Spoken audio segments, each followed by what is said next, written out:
What is forgiveness according to the Scriptures? This is a very important point. It is central to the Christian faith that Jesus paid for all sins so that we might be forgiven, for those who would accept that by faith. Jesus also said that those who do not forgive will not be forgiven. That last point often vexes people, because it seems that it is an unpardonable sin to not forgive. And people don't understand why. But it is very simple and logical to understand. Listen carefully.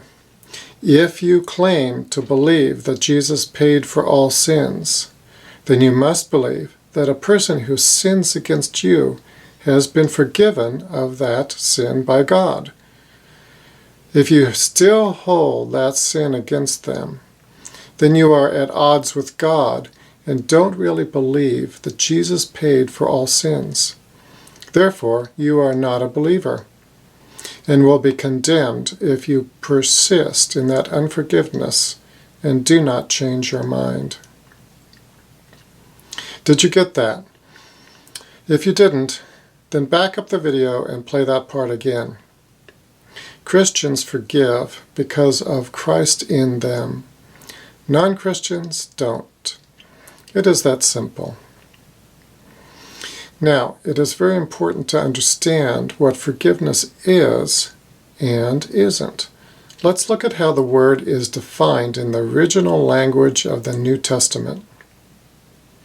The verb forgive is aphemi, and the corresponding noun, forgiveness, is aphesis. This is a combination of aph, or apo, which is a preposition or prefix that means off from or away, and the verb eimi, which means let go or send in an active sense. So the compound means to let go off from or send off away. This is a very simple word to understand. In many places in the New Testament, the word is not translated forgive. For example, immediately leaving the nets, they follow him.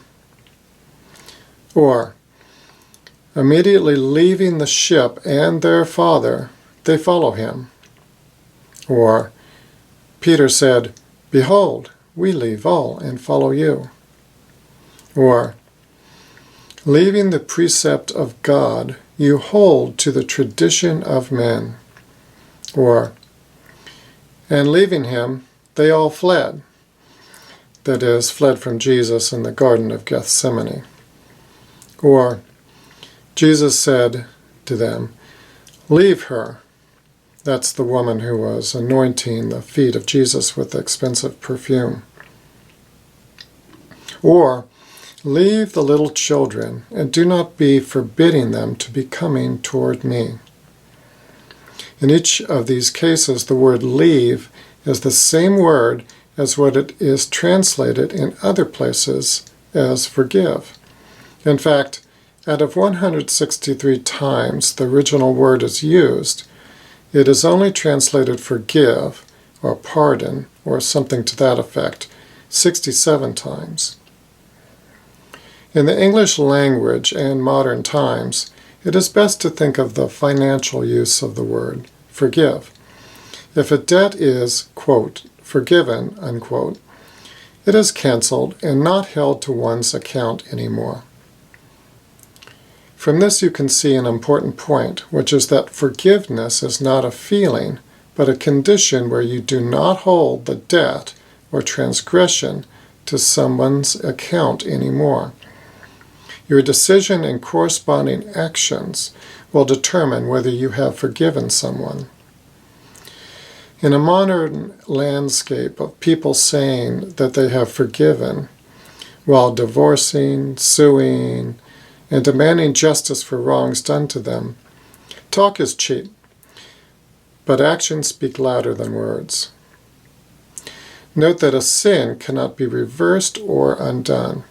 There is no change in the history and fact that a person committed a sin. It is just a matter of whether that sin will be held to their account, and by who. Jesus paid for sins so that they are considered remitted, forgiven, pardoned, and not held to our account. If we are Christians, then we have the same mindset and conclusion about others, including those who sin against us. In summary, forgiveness is not a feeling about people's sins. It is a matter of deciding to leave it and let it go, and acting accordingly from that point on.